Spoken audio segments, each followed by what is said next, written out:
how far back does the acquaintanceship, does the friendship date back? Of with With FVR. FDR. Oh. I first met FVR, and he was already my hero when he was still before the EDSA days. So, Before pa. before the EDSA days. Hindi martial law pa. Hindi naman gano'n, not too far back out, no? And siguro I met him 2, 3 times before that. And then there was during the time of Cory, after the EDSA, after na. the EDSA revolution, it Tell me was about it was confirmed na he was a valid hero. No, no. Before that, he was the epitome of the professional military guy that I was, thrilled to know. But after the events of EDSA, during the events of EDSA, he became my superhero. No? So sabi ko, totoo talaga. And nung nagpresidente na, we had the best times of our life. Lalo na, no? So, He was the right leader at the right time, really. let me go back to that first first few encounters. Nasa military pa siya, no? Nasa military pa siya, Oo, and oo. he was active at that time. You were I was starting my business in Fil-Estate, and that's where I met him together with Mrs. Ramos in Calamba, Laguna, because they had his house before in Calamba, in Laguna, Los Baños pala, at Calamba, and we would visit him there. okay. So, First impressions, ano yung naiwan First sa'yo impression? from the yung unang tingin mo pa lang sa kanya, medyo stern-looking and very strict. So immediately, you have to be at your best. Hindi pa loko-loko, no? Okay. He was not sloppy in any way, So there was respect right away kay FVR. So may presence. May presence Command sa kaagad, mga- no? So you knew that you were speaking with a real good leader who could command the presence of everybody that was in front of him. So he exuded that. So there was a lot of respect. Okay. Okay. Well, and he was pretty high placed na, ranking Yeah. na, no? Sa But despite that, unlike other people who had leadership positions, where the position was important, this guy had the passion in the things that he did, So that's when you begin to appreciate the person behind the position. When he speaks, you knew that it was out of sincerity and not simply because of position. Okay. So that sort of created the link with a lot of people, because you were here with a real guy, with a true person that who speaks really out of from the center, And I guess that was about the same time, the turbulence of the early 80s. Early 80s, they break out, Assassination of Ninoy. Diba? Yeah. The economy was in shambles. Supposedly, martial law was lifted in 81, but Suldo, diba? Yung ganon. Yeah. There were a lot of, and he was in the middle of it all. I mean, Yeah. diba? Yeah. Head of the constabulary. PC, yeah. Yeah, diba? Principal implementer of martial law. And part of that circle around President Marcos at the time. But how was he viewed by the business community, the civic organizations like the associations you had? Yeah. Well, at that time, prior to the breakout or after the Prior.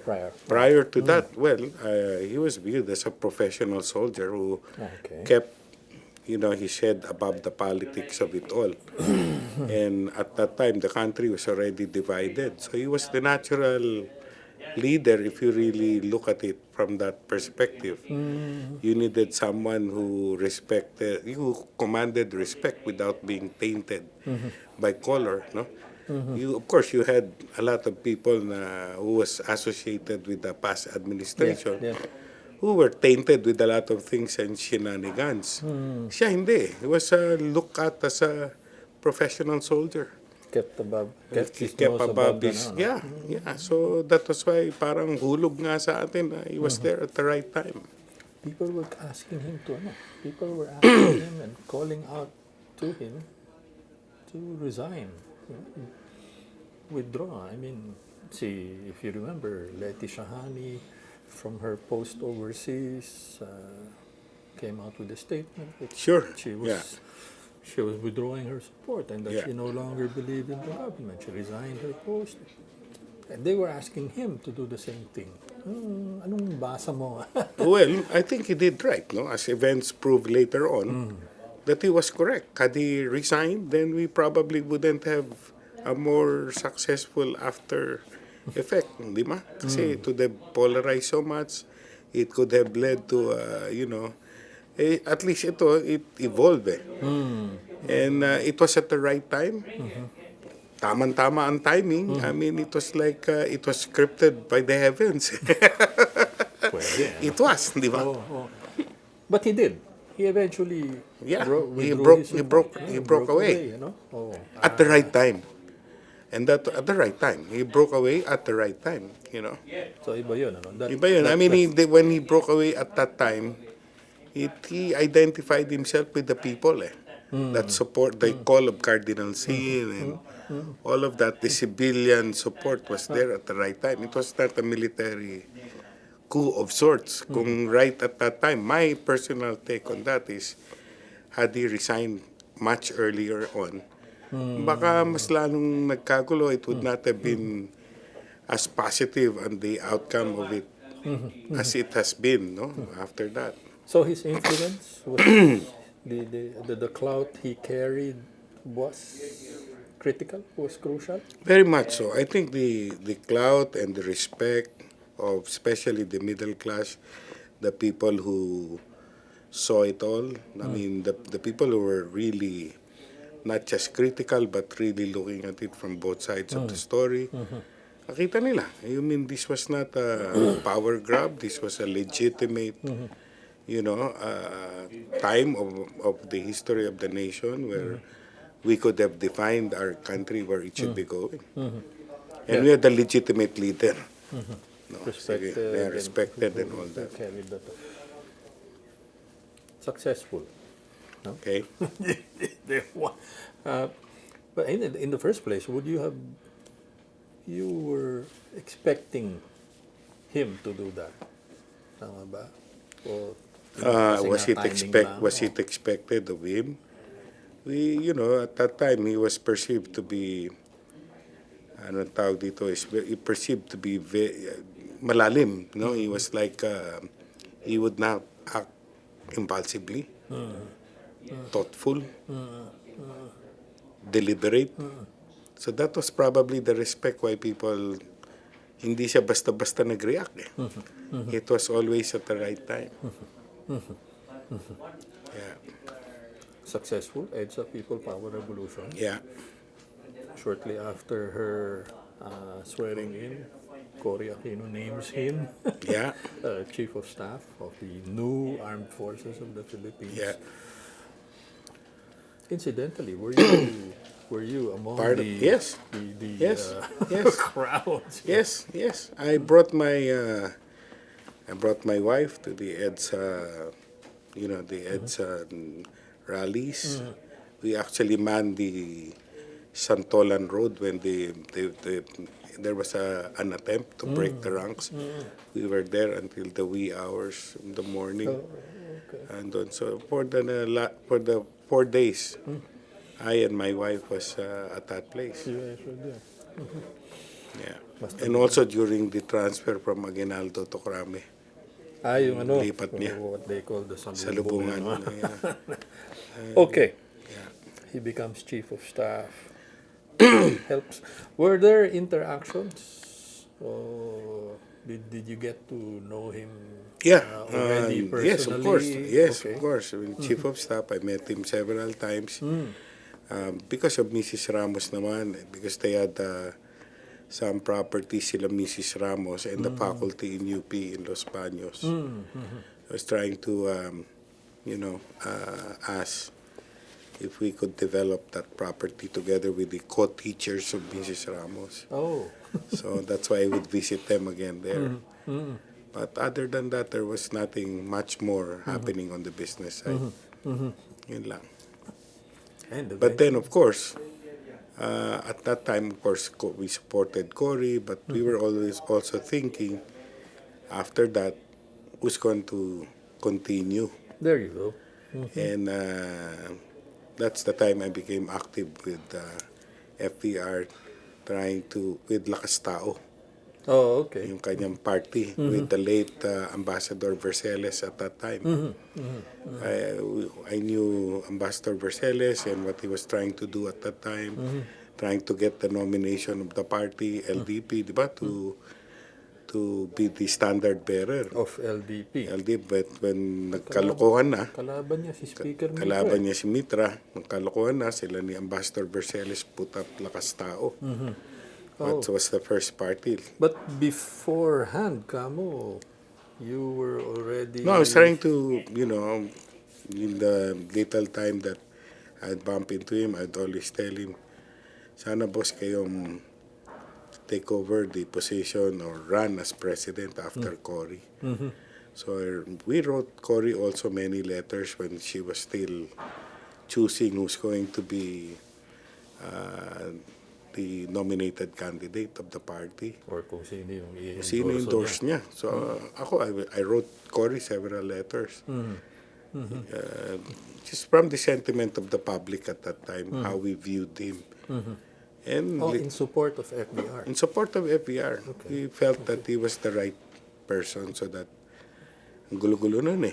There are so many who wanted to, 6 yata, 7 yun. mga parang ganun, 7, 8, di ba? And everybody their own agenda. And it was very unstable, di ba? Ang daming mga threats, ang daming mga, di ba? That time. Why him? Well, why not him? Because at that time, he was the legitimate leader who proved himself to be true. During the EDSA breakaway, di ba? There were 3 principal players, Cory, Senator Enrile, and FVR. Wala na si Cory, taken out of the equation. Senator Enrile naman, well, he was identified more with the military more than anything else. And he sort of polarized some of the civilians around him. Right. And this was civilian sovereignty. That we were, so who would have been the natural? The only natural would have been FVR. No one else. So even the other candidates? No, I don't Ambassador think. Cojuangco, Yeah, I don't. Speaker Mitra, Oh, Miriam Santiago. well, and they are good, but we had the better candidate. We had the better leader in the person of FVR. Did it take some convincing? Ikaw, for example, when did it, Dawn on me? Yeah, na siya na. I mean, I will. Parang it was so clear right from the start. You needed a strong leader. Number one, a leader that you could respect, a leader that you could entrust the future of the country, because he knew how to handle the people correctly, that he would have been a healing president, that he could manage the turmoils and the threats that were all there, but at the same time still exuded strength and would make people follow him. None of the other candidates would have been successful at that. We would have been a fragmented society. Okay. We would have polarized that early, and I don't think the gains of EDSA would have continued, the democratic process would have continued if that happened. He was like the potters really molding the clay, the pot, no? Pag yung mga biyak-biyak na ano niya, na-smoothen out niya, napapagkabit-kabit niya. Okay. Initially, he was reluctant. Didn't really have, an organized, well-oiled machinery or network to back him up. Plus, not exactly, the arms and legs to put it all together. Yeah. How did you Yeah. and your group convince him? Well, we all knew that if he was a patriot, he was a patriot through and through. And the call to actually help the country and the people, he would answer to that. And because of his background, because of his training, because of his family also, you know, si father niya served in government for the longest time. So we knew that it was ingrained in him to serve the country. May DNA. May DNA, meron DNA na valid, di ba? Hindi naman politiko lang, di ba? So paano nga? Well, Did you start kami approach sa, well, from sa You kami. write to him, you Yes, spoke we to did. him. Yeah, we wrote him. We tried to convince as many people to, especially the influential people, to really endorse him, knowing that he would have been the right leader at that time, really, for the country. Of course, siya naman, kahit na medyo alam namin kapos, wala tayong pera noon and all of that, he had the support of the people and people who were really passionate that he should assume that leadership. So I take it you were volunteer, you Yes, volunteered yes, as well? we did. Even my own organization at that time, Oh, okay. my own company. Wow, okay. Ano kami, we were committed to him All right. All right. And and we were proven right. meron bang, I mean, so you've enumerated the characteristics of a leader that appealed to you, no? Na nakikita mo sa kanya noon. May programa ba? Was there a vision or program of government or that you also saw? Yeah. Well, more than that, more than the promises of a politician, more than the promises of a would-be leader, I think it would be best to look at what he actually did when he assumed the presidency. Okay. And when he did that, we were extremely very happy. The way I see it, what he did was at that time, one, he made us believe in our country. He made us believe that it was a country that had people and resources that come together. Not only did he level the playing field, kasi noon, panahon ni Marcos, di ba, you always had the talk of the Marcos cronies and after that, the Cory Yellow armies, and you have lots of, you know, you didn't know what was really happening. How do you unite all of these forces together? Okay. But he did that. He created a level playing field. In fact, I would call it, not only did he put a level playing field so that everybody can compete, so that everybody can participate, it became inclusive rather than exclusive. He also fertilized the field. To me, metaphorically speaking, I would say he not only leveled the playing field, he made the field attractive. By attractive, I mean attractive to the world, to foreign investments. He made us Filipino businessmen believe in our country rather than take out your money, put it here. He made outsiders come in and say this was a young tiger economy that's soon going to grow up into a big tiger in Southeast Asia.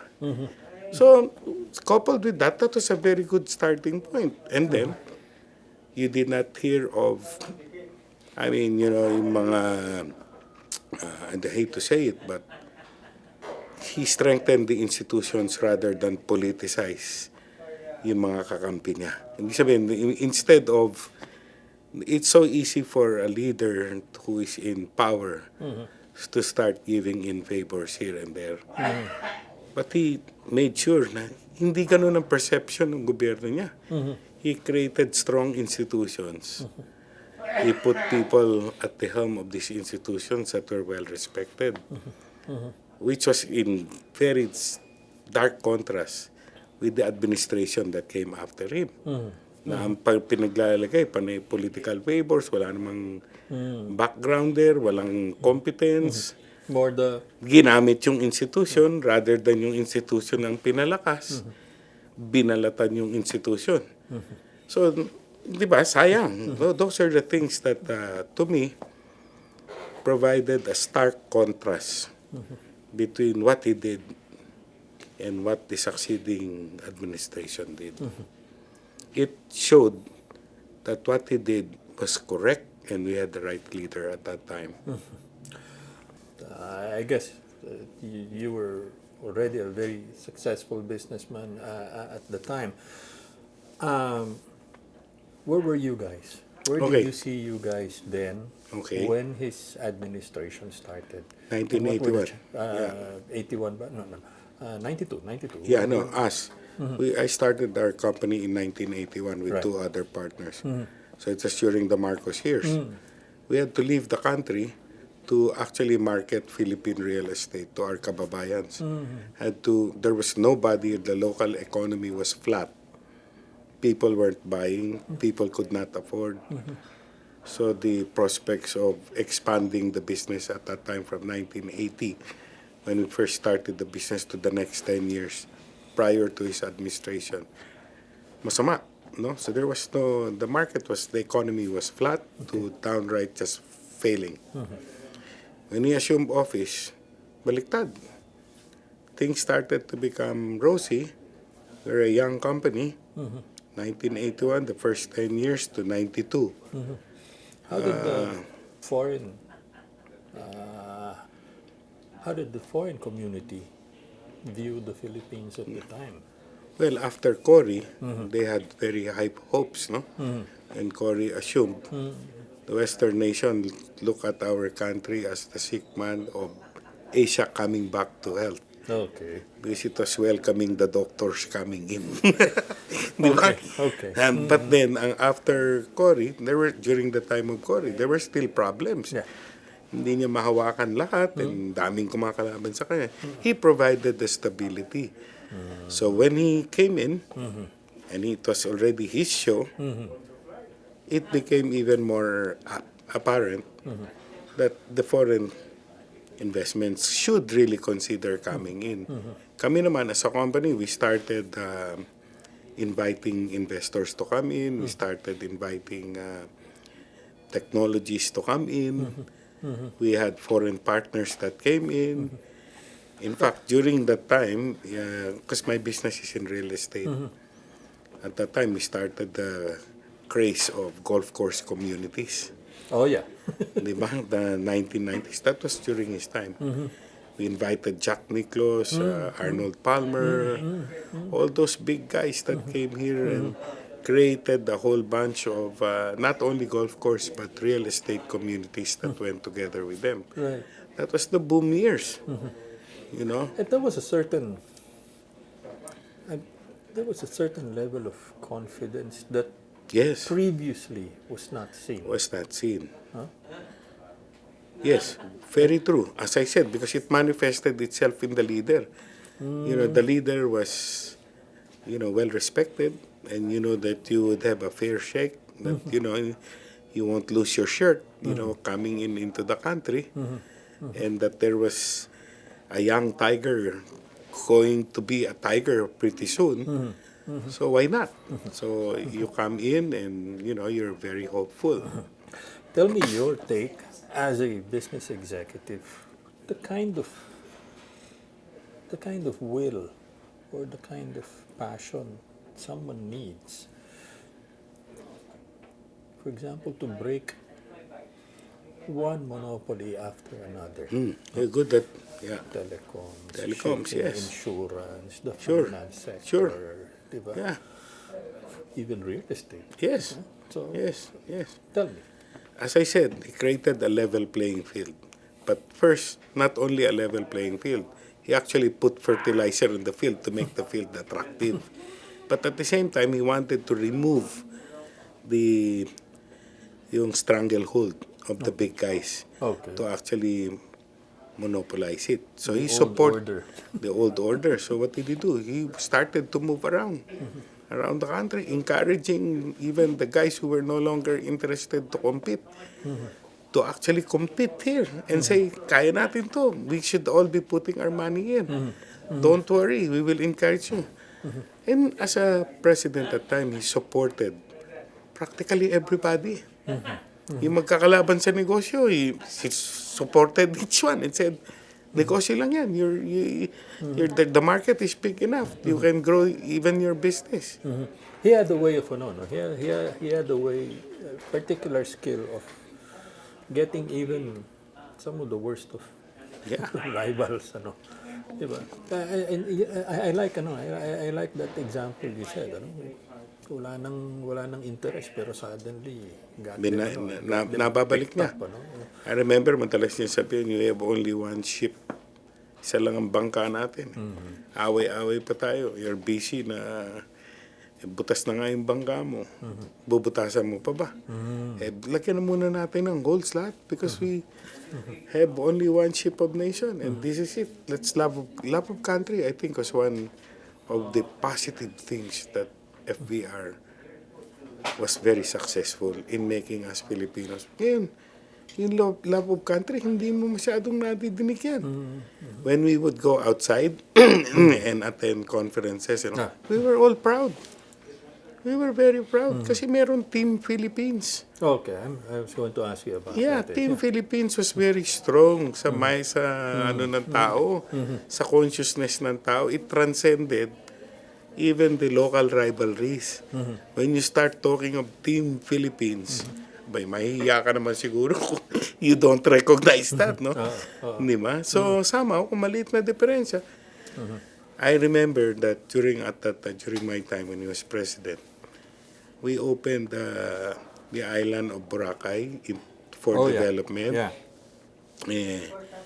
That time, while he was encouraging us, sabi niya, you're a responsible developer, putting and investing money here in Boracay. You'll be putting in hundreds of millions. We know that you're going to be responsible for the environment. Hindi niya sisirain yan. Of course, Mr. President, that's what I told him. We will make sure that we can be proud of what we do here. This is our jewel as a Filipino.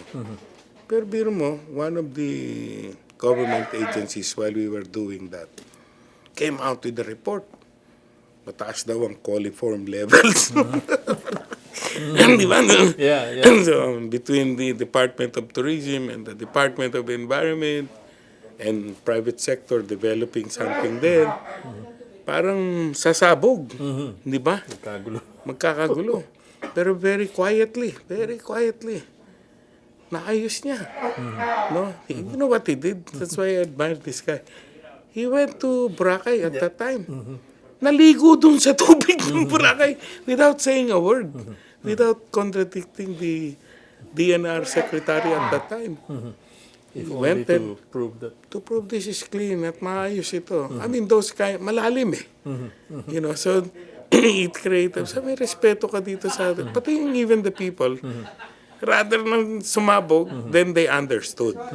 But I suppose he did check that it was. Yeah, I'm sure he did. Safe, I'm sure he did. And then he probably asked DNR. He asked DNR to make sure that the regulations are properly implemented. Di ba? So, I'm sure he did that. But he did not allow people to politicize the governance. Oh, that's something also. No? Di ba? Yeah, but you're tying up what you've been saying actually. Just professionalize the Institutions. Institutions. Yeah. No. Yeah. Don't get them to play politics. Yes. So he did not. Ako lang.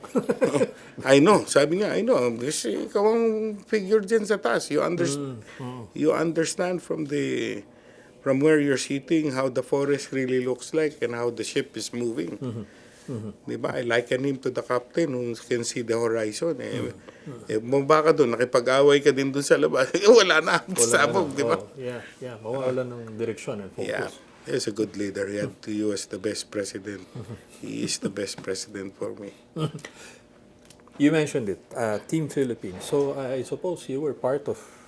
He always had a large delegation of businessmen. Yes, he would. Joining him in his foreign Yes, he trips. would invite everybody. Isang lang tayo, sabi niya, isang bansa, Team Philippines. Before that ba, sumasama ka? Oo, Mrs. Aquino would go out and invite businessmen to join her Yeah, too, but right? this was always select groups of big businessmen, allied with big business. Pero Pero siya, he nag-reach out eh. He reached out to practically everybody. So he would reach out. Oh, come and join. Come and join. So again, different You tactic. know, ibang taktika. You know, the more people participating and believing in cultivating the land that we have, I think that's how he saw it. The better for everybody. And he encouraged that. Tell me how you felt about it. Na I- dati-dati, sila-sila lang. Hindi, kapag yung ganun, di ba? Oh. Although kasama rin kami doon sa Yeah, dati, yeah. no? Oo, But now, I respected him more because he was very sensitive in recognizing that becoming more inclusive than exclusive was a better strategy. And it takes a good leader to appreciate that, di ba? Yeah. He saw that. Sabi niya, the more that we accept in our consciousness, Team Philippines, everybody's coming, believing in the same thing that we can move forward, is much better just having it dominated by 1, 2, or 3 players alone. Okay. Tell me about the reception of Well- the community, of your counterparts when you met them. You know, Well, can alam you mo, compare from Mrs. Aquino to FVR. reception-wise? Yes, well, in a way, Mrs. Aquino was there for at the right time also, in the sense that, you know, she was a symbol of democracy at that time, of a heroine that fought for our democracy. But in terms of governance, she wasn't that prepared, you know, and at that time, dami niyang kalaban eh. Yeah. Dami niyang kalaban. Eh, dami talagang kalaban. So, I can't blame her. She did her best. And it was good that she had steady Eddie by her side. No? And that's where I think people began to recognize that this is a good leader. What was the reception nung ikay sumasama sa Team Philippines FBR time? Very inclusive nga. And ang reception ng mga sa Yeah, labas. Yeah, your counterparts. Very strong. I mean, very, very encouraging. There was respect eh. Kasi now you begin to see yourself as, we can compete also.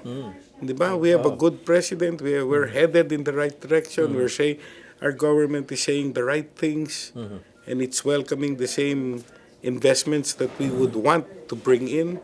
So, very encouraging for both our counterparts outside and us ourselves. Parang we were all on the same page.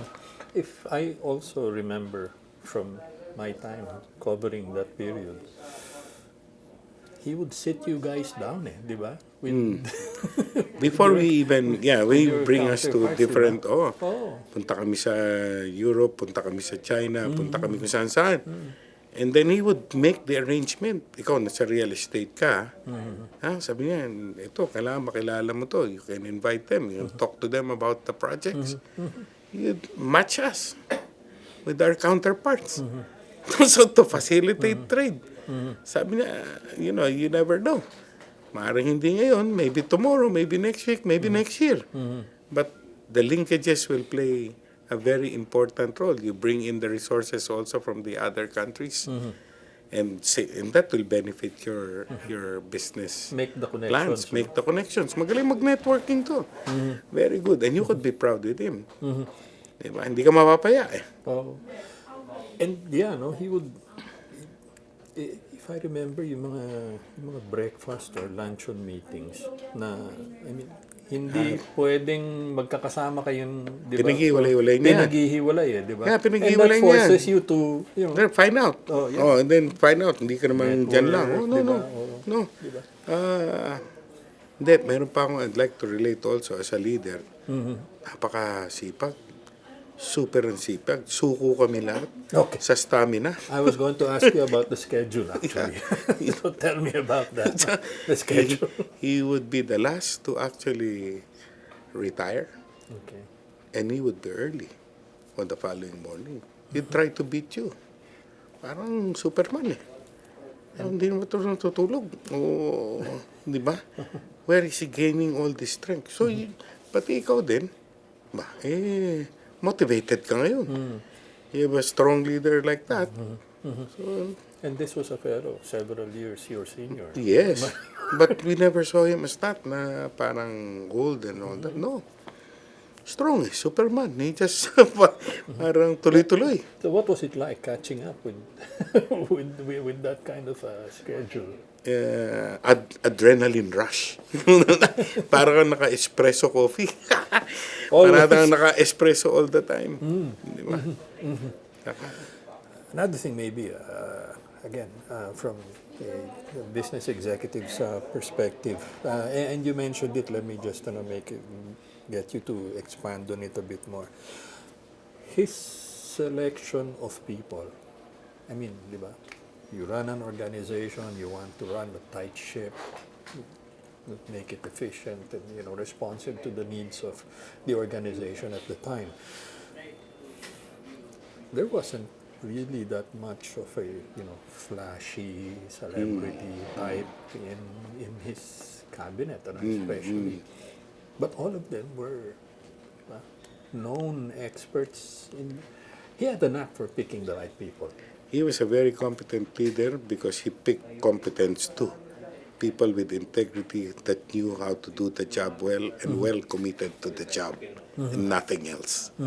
You have to be competent, number one. Number two, you have to be dedicated to the objectives of what he set you out to do. And number three, you have to be accountable. And that's what he made people think all the time. Be accountable for the work that you do. Di ba? But I will always be there to support you. And nakita naman, he was supportive, but he chose competent people to run institutions. It And was he not had, flashy. You're right. It was not based on probably pedigree and flashiness and families. Hindi. No, he had a very strong agenda on what he wanted to do. And he made sure that he picked the right people for the right positions. So that's just why the organization was probably working very smoothly. and it went well, ano? And it went well. It went well. It The went very well. economy eventually started picking up. Yeah. Was it also, ano? Was it also maybe because Walang scandals dun sa ano niya during his time. Walang scandals sa mga cabinet and walang ganyan eh. The things that we hear now and after that, ang dami. yeah. It's a very fractious, and, di ba? He didn't have that because he was a strong leader. He was a leader that you could respect. Did the two things from his background? Did the military training and the engineering background also Contribute to that. did I would like part to of think the so. equation? It could be that, no? But because yung personality niya, he's a straight shooter. You know that he's a straight shooter. And he would make you accountable for what you... I mean, di ba, engineers are exact, measurable, di ba? Process And then process-oriented, di ba? Alam nila yan eh. So, probably that was his gift because of the background that he was given also, his training, And it paid well. Paid well. Napansin mo ba rin yung transition, sir, from, I mean, very stiff, very stern, as you mentioned. But nung Pangulo, political animal na very sociable, very approachable.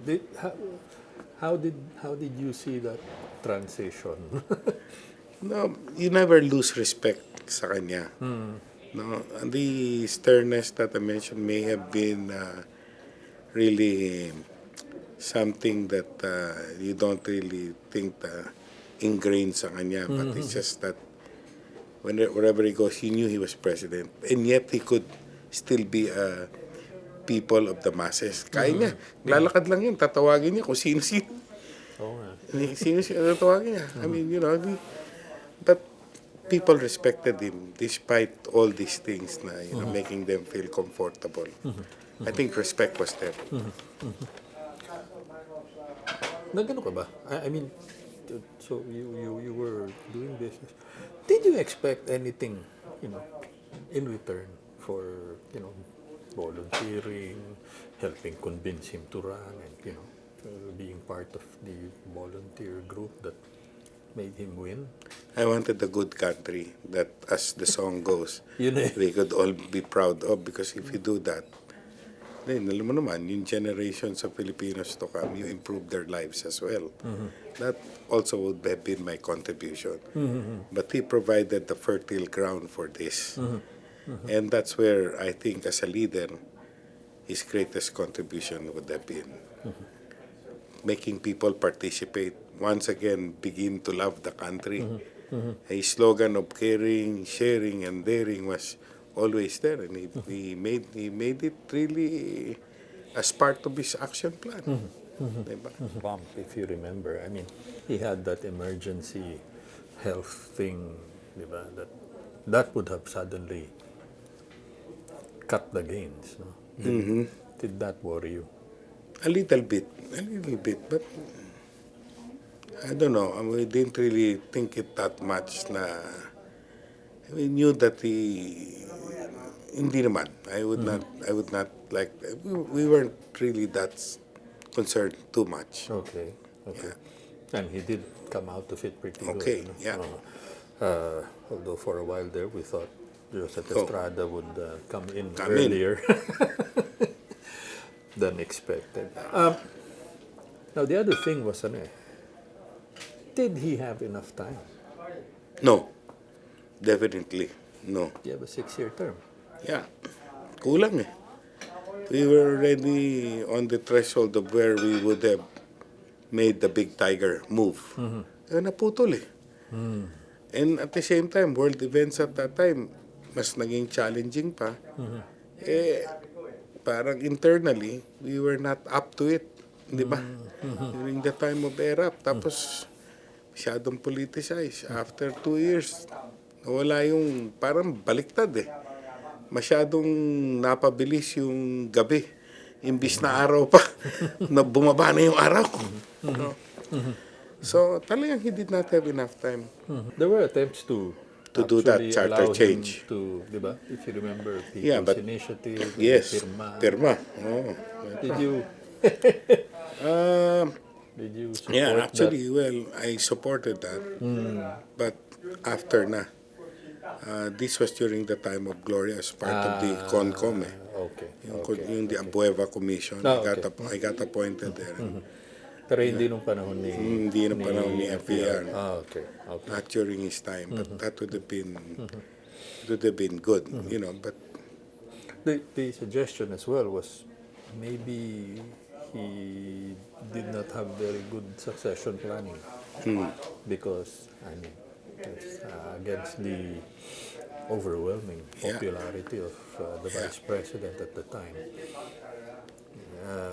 Nagkabiyak-biyak pa nga yun. nagkabiyak-biyak yung mga suporte. Yung lakas. Yes. Joe Renato Deville, si Devil Boy. Yeah. Lito Osmeña also. Yeah, Lito Osmeña, yeah. Even Gloria Arroyo ran Yeah, for yeah. president at that time, but slid down to... Well, I would say because he was too strong a leader, or he was too well respected. He respected the democratic process to take a better, di ba? Parang siguro ganun na nangyari rather than, in a way, na-compromise din yung succession, yung long-term planning. No? Yeah. But siguro, pinabayaan yung democratic process to make a better move. So, medyo in a way, doon napunta. Di ba? Even yung pagpunta ni ERAP sa power, talagang who would ever think na hindi piniparasyonan. I mean, after him, dapat we should have continued looking at, continuity of the kind of governance that he had. And natalo. Di ba? So, yeah, you're right.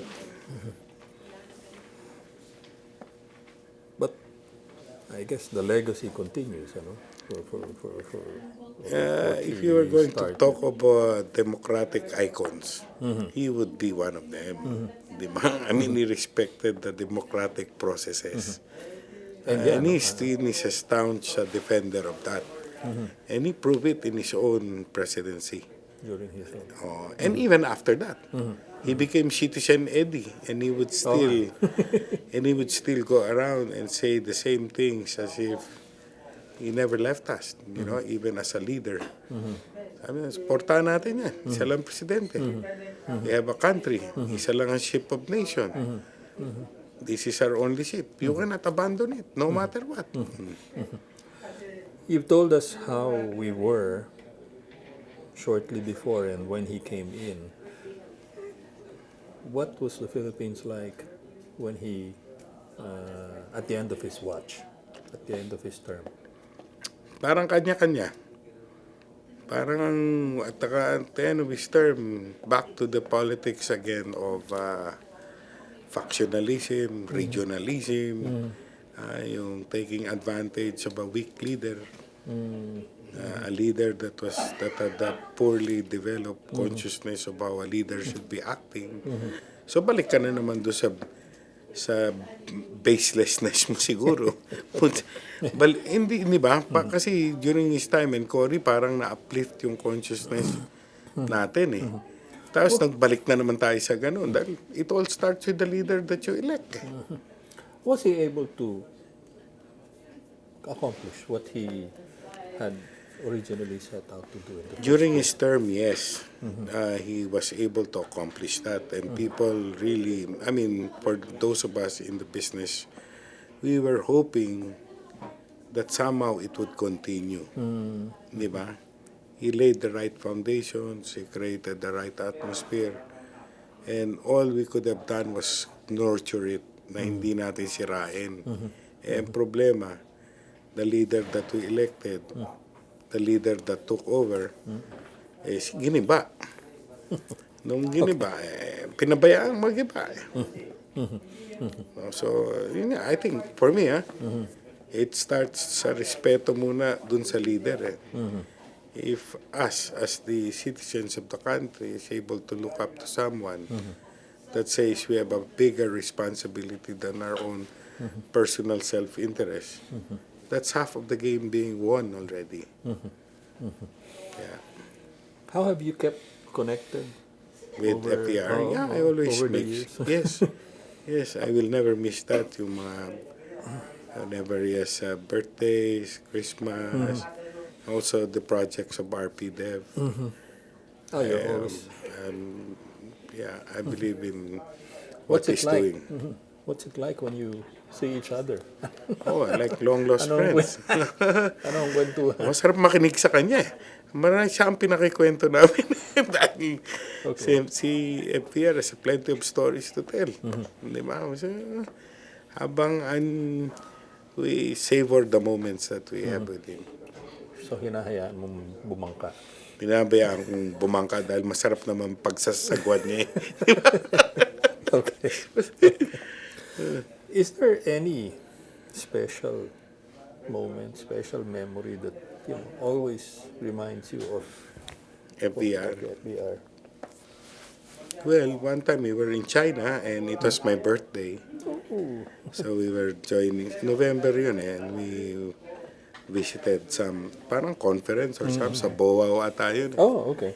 Tapos na yung term niya. Term niya. So we were all happy and then nalaman niya birthday ko. Naku, pinainom niya yung buong bus. Then singing happy birthday all the way, ganyan.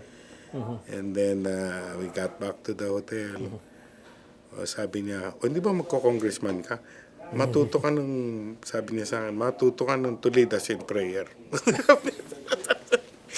And he asked you to do that. Asked us to do. Sa delegation lang naman namin. Tawa ko ng tawa. Tapos yung mahilig pa siyang minom ng rum coke ba yan? Coke niya na merong konting Yeah. At that time, sabi niya. And whenever I would want, maraming good moments. I had played golf with him a couple of times. So masaya. Oh, that's fun too. Yeah. So the originally professional acquaintance and distance has what developed? May into a maganda. friendship? Okay. Yes, may magandang kwento yan. Okay. And we were opening one of our golf course developments. Okay. Our partner was RSBS, yung military, Yeah. AFP. AFP. So, the designer of that golf course was Gary Player. Ooh. And the night before, I was with Gary. We were having dinner. Sabi ko, Gary, tinanong ko ni Gary, we're going to the golf course tomorrow to try out the development. Si FVR will be there. Sabi ni Gary, what time is our tea time with the president? I knew that he played always in the morning. Sabi ko, we'll have to be there. I'll pick you up by helicopter. Sakay ka sa helicopter, alis tayo dito, we'll be there by 6:30. Yung taga-RSBS na liaison was insistent that he was playing in the afternoon. Okay. He didn't tell me. Alam mo, I was waiting dun sa Shangri-La. Wala, no? Meanwhile, tawag na sa akin sa WhatsApp. Andito na si boss. Naghihintay. Nauna pa si boss. Naku, siyang-iya ako. Di sabi ko dun sa taga-RSPS, tamang ginawa mo. You have to wake up, Gary, because the president is there. Sabi ko dun sa doon, the president should not be waiting. Let him play with Mrs. Ramos. So they played. We'll just play catch-up. Si Gary ngayon, medyo kinakabahan dahil yung presidente ng Pilipinas, napahintay mo.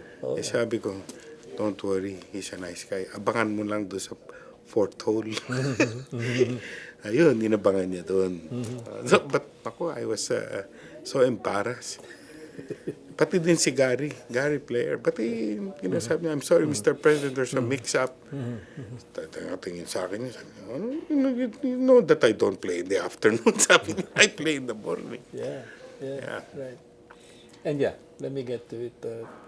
It's evolved into a friendship now. Yeah. Well, yes, it does. It had.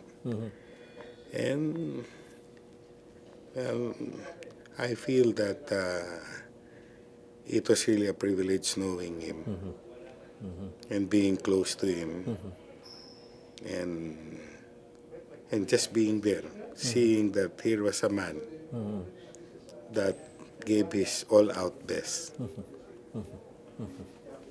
as a leader of a country with or without the position. So that's how you respect the guy.